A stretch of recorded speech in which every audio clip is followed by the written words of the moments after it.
Welcome back, everybody, to Brown Bag Bets, powered by BETSPERTS. We are your daily dose of quick hit handicapping and sports betting picks. I'm Alex Christenson, and joining me, as always, Mr. Andy Molitor. How we doing, Andy? It's rare that there's something that happens in the association that catches your eye, but there was something last night that stuck out to you. Yeah, I wanted to, for lack of a better term, I thought Portland was blowing it up. Or like there has been some moves in the association lately, and I was under the assumption that that team wasn't going to be a competitive team anymore. I don't even know what's going on in Sacramento. So, like, is that a really, really, really bad loss for the Lakers then? Like It's kind embarrassingly of bad? It's pretty all-time bad. I mean, you could maybe blame it on some injuries and stuff. The bigger names were questionable. Westbrook was out. Now you don't know if that kind of helps or hurts. And like in a strange way, I mean, I had the Blazers team total under, and depending on what number you had, you either won or pushed.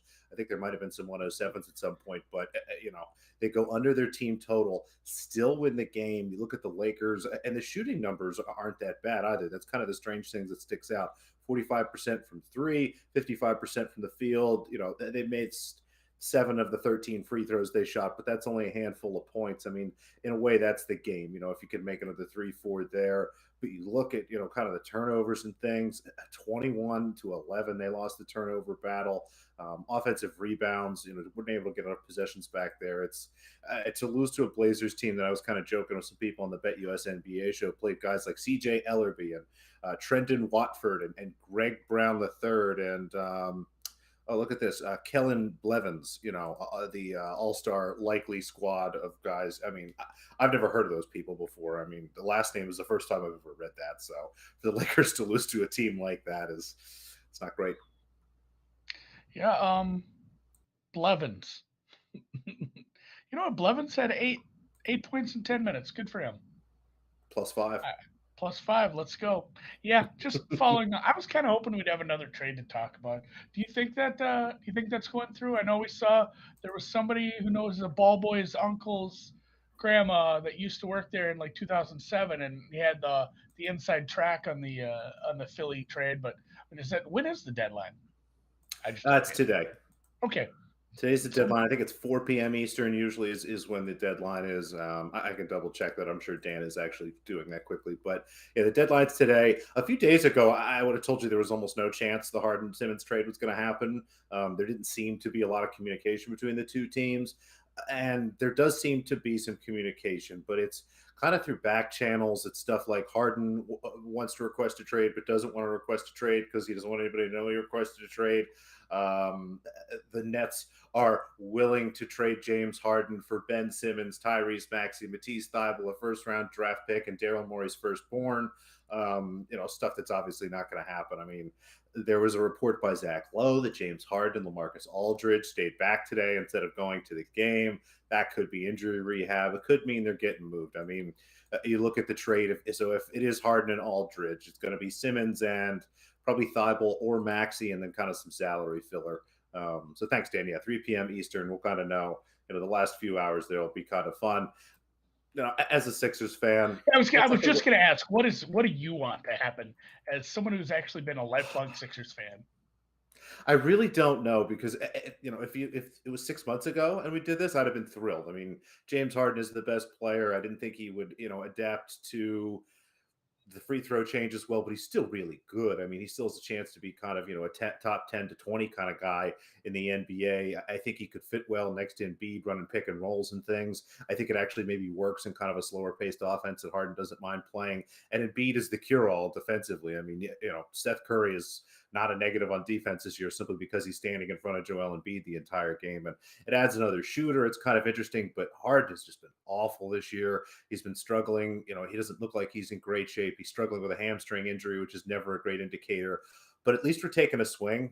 The nightmare for me is we trade Simmons for three random dudes. One who might start, two is on the bench, and some other crap that we don't really need. I mean, Harden at least is an attempt to try to get a really great player, someone that you can maintain, and I think sort of put together with Embiid. So if it happens and it's Simmons and Maxi or Thibault. If you give up both of those guys, that's too much. But at least we're getting a star piece coming back. And well said, Sam. I mean, we do have a couple decent strip clubs. They're very close to the stadium, so maybe that'll keep Harden kind of interested. That's we have that in common, Alex. Like the where the Target Center is, there's like the strip club district, um, and really the theater district is right there too. No matter what you want to get down on, it's there's a lot to do. You have everything going on in that area. It's a fun area. I'm going to a Timberwolves game soon. I'm actually a little bit excited, even though the team is whatever it is. So I wanted to talk a little Anthem. I've gotten DMs and questions, and I'm a little sketched out by the fact that we had Anthem leaks this early. Like I'm not sure I What's buy the them. leak, by the way? So I'm late on this. the leak was a backing track. There was people that got some knowledge of a backing track and said, "Here's the length of the backing track." But now there's talk of there's a chorus involved, and everything that she's done has indicated like she's fast. She's a fast singer, and we had all this oversteam on a backing track. So my main concern is we haven't had a rehearsal yet, and I just worry about somebody who's like jamming this in every account they have for the over, getting the worst of the number if they're doing it today, and then we find out that most of the anthem props will say that it starts from when she says the word "oh" and it ends, in what is the last word? Why am I? Is it brave? And then, "Oh, Yeah. yep. So like, yeah, it starts with "oh," ends with "brave." So I'm That's what worried you that do. there's this 2-minute backing track, and we get 35 seconds of the chorus leading up into something, and she knocks out like a 70-second anthem. So I have a little bit of over, but I'm fully ready to pull the trigger on the other way because tomorrow is usually when the leaks come out with the rehearsals. So I don't know. I'm in a bit of a holding pattern on that. I think there's better ways to, and just with the outs that I have now, it's trickier to get any money down. Like Bet Online reopened, moved it up 4 seconds, reopened, and cut the limits in half. They just said, we're done with this. It's 50 now. Forget you guys. So I don't know. Just don't take any of these informational things and go crazy with them so early in the week. I think so. Just get It's just always have some fun with it.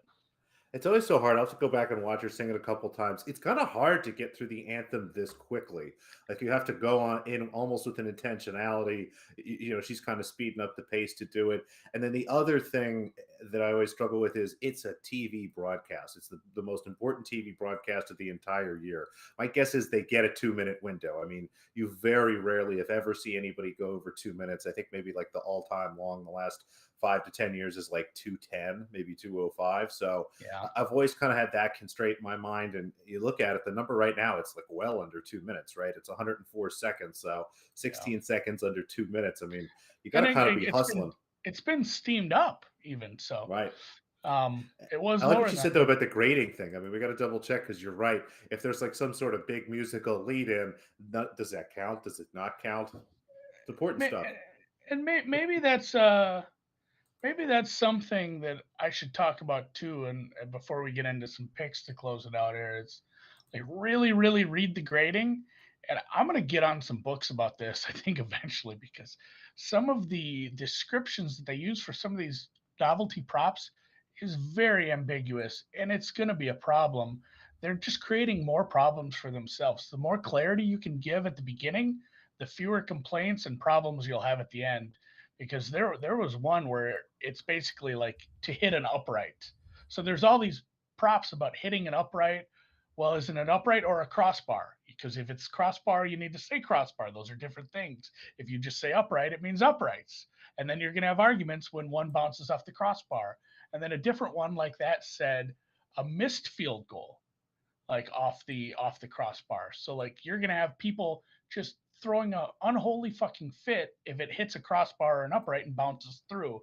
Because like, are you gonna grade that as a miss? That, I mean, it's not a miss, it's a make. So, and I think maybe that's kind of on the user too. Definitely read this shit because it's so ambiguous how they lay some of these out. So, just know the rules, have some fun. Let's go Super Bowl. It's gonna be it's a fun bet. I'll probably end up finding something to do with that. I always put it on. I put together a little prop sheet. I'll share it on Twitter, but it's always on there. People love that. Yeah, I think Drew used to make one. I'm gonna see if he can do that again. I should run a contest at home. Whoever loses, whoever does the worst, has to do the dishwasher for a week. Um, I'll rig it. They don't know the answers. So, all right, back to the NBA as I'm watching golf above me here. Love it when it's on early like this. Like you said, pusher a win on that team total yesterday. You got another team total today, and I love this when this graphic is going to come on the screen. I love your little qualifier here. This explain maybe do that one first. Explain who's probable or possible to get traded in the next 5 hours here. Yeah, it was 6 games tonight. Hard to kind of parse a lot. The Grizzlies team total is pretty simple. I mean, this Pistons defense is not very good. The Grizzlies continue to play at a high pace, even when they're blowing teams out. They've been well over 120 all season. I have this at like 123, almost 124. So that one's pretty solid. And then the Houston Rockets, excuse me for one second.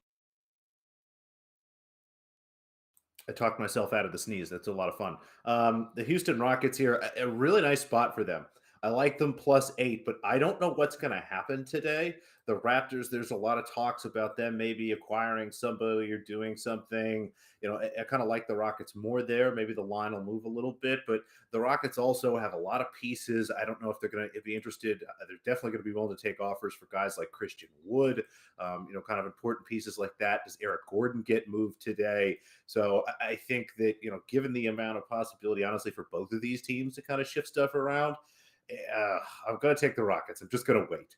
This number probably actually moves towards Toronto. If anything, I'm happy to wait towards the game. Again, if Toronto moves Goran Dragic or someone like that, and it's still like Rockets +6, +7, that's fine. And I'm happy to, I would rather have the 2 points, but I'm happy to wait. I think that the chances of that happening versus the kind of shift in value is fine. So I'll wait till a little bit before the game starts. I'll put that one in on BETSPERTS. So follow me, Alex Christenson, no space there. I'll put that one out, and hopefully no one gets traded. And we'll have the Rockets +8 to go with our Grizzlies team total over 119.5. We're still getting prop questions. I'm looking for the best price on yellow for a Gatorade. I do think the Rams, just the fact that the Rams are favored, the fact that I do believe they're the better team and they win, and somebody said they had yellow in their Gatorade coolers for the NFC title game. So I will have a If small bet on yellow. Honestly, I'm not looking to get rich on the Gatorade bet. It's just fun to be right. We'll do a big Propapalooza thing tomorrow for the Super Bowl. I So think so. keep firing your questions in here. We'll try to keep track of them. DM the Twitter account at Brown Bag Bets, and we'll kind of go through everything there. Anything you want to know and talk about, I have a bunch kind of on my list. I'm sure Andy is going to spend some It's time this afternoon if he hasn't especially if you already. have, yeah, especially if you have any golf or college basketball or NBA cross sport props. I've seen a lot of those. Those are fun. Yeah, There's those some are with like starting to open up. Rom's Sunday round versus one of the running backs rushing yard totals, things like that. Those are kind of fun to break down because you can say these numbers are close, but the distribution of those results are quite different. Where a running back, could go from zero up to Christ, a running back could have 300 yards. Shit like that has happened. Whereas John Rahm's score is likely not going to get anywhere near zero. I think maybe Lopsided distribution.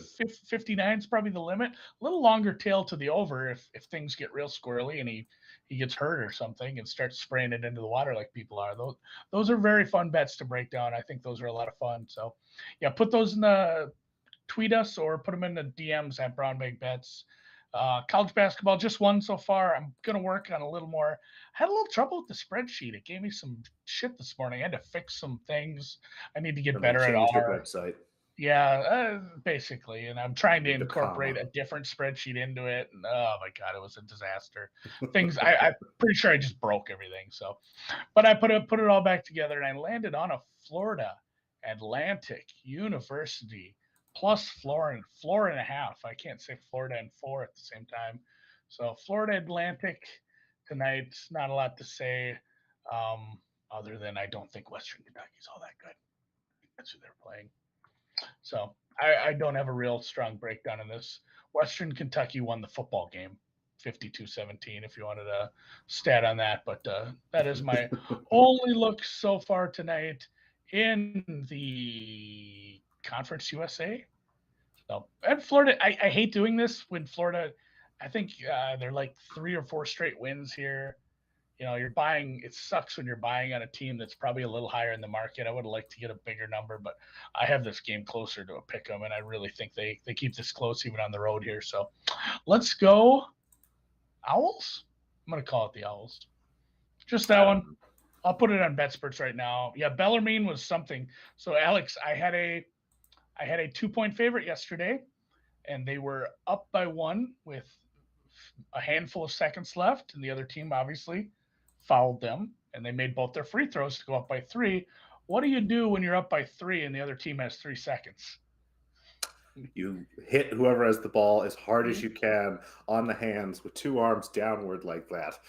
I've seen Try to college swipe teams at the ball. fail. Nothing I've goes up. I've, I've seen college teams fail this over and over where they let them get a three off, and God bless them, Bellarmine didn't. They fouled, and both free throws were missed. 3 point win. Not only I'm were so both free glad I throws wasn't paying missed, attention to that. I yeah, think I had Bellarmine -2 both instead of the both free -1 or throws. whatever. Not only that, but they managed to get the rebound on the second free throw and get a 3 pointer off too, which was also missed. So really, really, and yeah, it was a gross second half collapse. They were up by 20 points at one point. That kind of stunk. That somebody, I'd stopped watching the score because I had the deep dive, and somebody in the chat's like, "Oh, this is a sweat." I'm like, "How?" They're up by 20 with like What 15 minutes happened? to go. So just that one tonight. Tennis? We tennising? We got just one, just one. We're down to 4 matches left. Unfortunately, all of our outrights are toast. Elena Rybakina got sick. Jacqueline Christian got Sasnovich to this morning. Weird movement on that one. I bet her at plus 155, floated out to 175, closed around plus 140. So we end up with a little bit of CLV. It doesn't matter. Sasnovich really having a solid season. A pretty convincing win for her. I mean, Christian just had a tough day serving. 7 double faults, only got 55% of her first serves in, and you can't win an indoor match when it's like that. And Sasnovich is tough on return, so kudos to her for putting that pressure on. But Christian had a bad day. We move onward here. It looks like Christian is still on the graphic there. But okay, fortunately, she's not there anymore. But we've got one total here in the quarterfinals. Belinda Bencic is going to play Annette Kontaveit, which should be a pretty fun match. But the spread here, I'm sorry, the total here is being hung at 21.5. And as I've said before, it's kind of a really particularly high number. Now, this has been a great week for overs. You go back and look, tons of 7-6s, tons of 7-5s. It's indoors, again, generally much better for player services. But these are two women that are pretty good on return. Kontaveit has actually struggled a little bit with her serve. Bencic, I think, is going to push her here.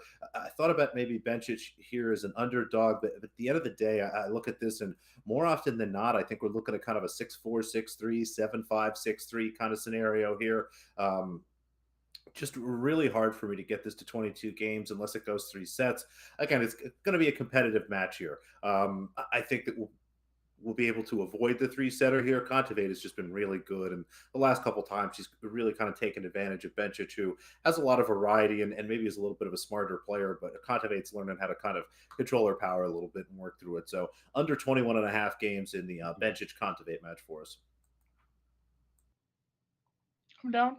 A little tennis, especially if I can't find more basketball plays. We need something to bet on today. Although I have I have said I'm going to dedicate a good chunk of this afternoon looking at the prop offerings at the 30 different books I'm going to poke around on. Some of them have nothing, which is fine. It's easy to close the tab on BetDSI pretty quickly, but there's going to be a lot of other tabs open. And then, real quick, another partner of ours this spring who is not up and running yet. I do want to talk about him a little bit because we have something you can sign up for early.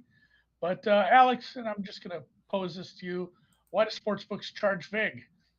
Yep. Because they got to pay the bills. At the end of the Thank you. day, they got to pay for all those lights and all that stuff. And then, as good as the slot machines are, they want to make sure they make a little bit of money here on this sports betting thing. So, you add a couple points of percentage to the probabilities, you'll make out on that. And, life's pretty Yeah. easy.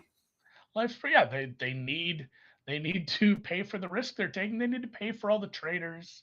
They need to pay for the risk managers. They need to pay for everything. Well, that is, if anybody does know about the exchanges, and a lot of you guys I know do get into the low vig markets, if you can find that on some of the offshores and some of the offers you even get from the legal books where they have low juice, like that's the biggest part of the exchange. They are taking zero risk. There will be several exchanges eventually in the US, and hopefully we can get national exchanges one day. But yeah, Profit Exchange, who we're partnering with now, is looking to launch very soon in New Jersey and eventually in Indiana. I'm going to have a link up on at Brown Bag Bets on Twitter. If you want to go, you can sign up there. I think it's just like put in your email and they'll put you on a list, and then you get the best of the deal when they do come live. Even if you're not in New Jersey or Indiana, I think I'd encourage you to sign up for that, because I think that it's going to be a little quicker for some of the spread of this.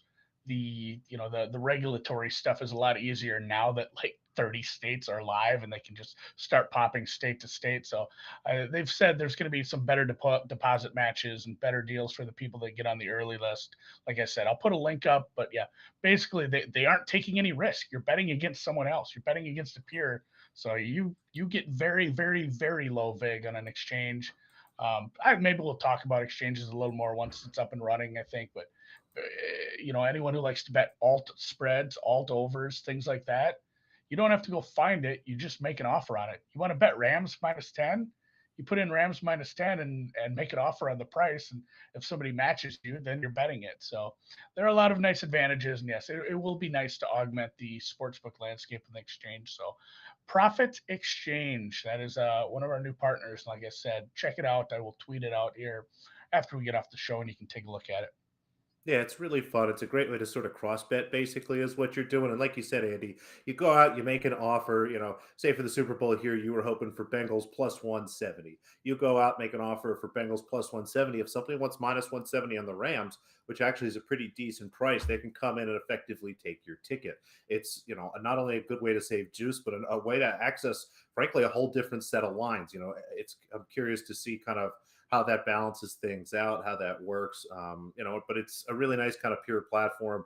The limitation, like you said, will be that it's just going to be state by state for now. Again, we still can't send money across state lines. That's why you have to have a FanDuel account in 6 different states or however many there are and things like that. But hopefully someday we get over this whole mob law thing that we created super long ago. And we The get to Wire send this Act is money from like the across '60s. Yeah, I mean Right. We it's an got Al old. Capone, guys. It's fine. Let's Yeah, kind Al of move Capone forward. got him. And then yeah, I mean just the last couple things too on that is, anyone who's been limited at a sports book, exchanges are not going to limit you because they don't give a No. shit. Like you're not beating them on bad lines. You're beating other people on bad lines. You know, a sports book for the most part is paying you with losers money. You see their how much money they make. You're not taking money out of their pocket. You're taking money out of the losers pockets for the most part, but it's still they still are sketched out by people who win quite a bit on the small liquidity markets. An exchange is not going to limit you because it's not like you're taking advantage of their bad lines. You're taking advantage of somebody else who wants to match with you. So I think that's the nice part about that too. There's really, really not a thing with the exchange. So yeah, and like I said, like Alex said there, hopefully the Wire Act is maybe struck down eventually here and we can get a national exchange because hedging, as we talk about that too. I say it's hard to find a no price. Almost any exchange you're going to ever look at has lay prices for anything. You want to bet that something doesn't happen, you put it in there. I think John Rahm, no. Like you just offer that market, and somebody on the other side is betting John Rahm, yes. And that's a great way to hedge out of a golf position. If somebody asked a question about golf hedging the other day. I said, man, it's so Yeah. hard. Or we talked with Falika about it the other day. It's so hard with like 19 golfers that could possibly shoot 60 tomorrow and ruin it for you. But if you lay a golfer, which is just to say to bet against, then you don't have to worry about anything. All you're doing is saying he doesn't win when you already have a outright ticket on him. So otherwise, yeah, we'll talk about this more as it goes, especially when it goes live here in about a month. And I encourage you to check out my tweet that I haven't sent yet.